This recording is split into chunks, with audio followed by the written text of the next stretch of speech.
In this video, I'm going to show you how to give group ownership in Discord mobile. So unfortunately, this process is a little bit more tedious on mobile, so you aren't able to do it on the Discord app. However, you could still do it on Discord on your mobile device. However, you're just going to need to access Discord on a web browser. So if you're on an Android device, please open up Google Chrome like you normally would. If you're on an iOS device, please open up Safari. Both will get the job done. Anyways, once you're here, please go to the search bar and look up Discord login right here.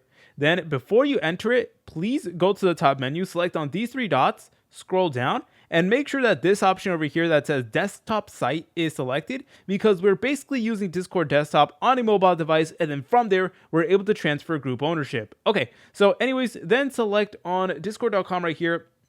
And if you never used Discord on a desktop before, it's going to prompt you to sign in. So please be prepared to do that. But thankfully, it really isn't that hard of a process. So make sure to go ahead and sign in. And then go to the group where you want to transfer ownership. And now all you want to do is you want to long press on the member from the members list who you want to give the ownership to.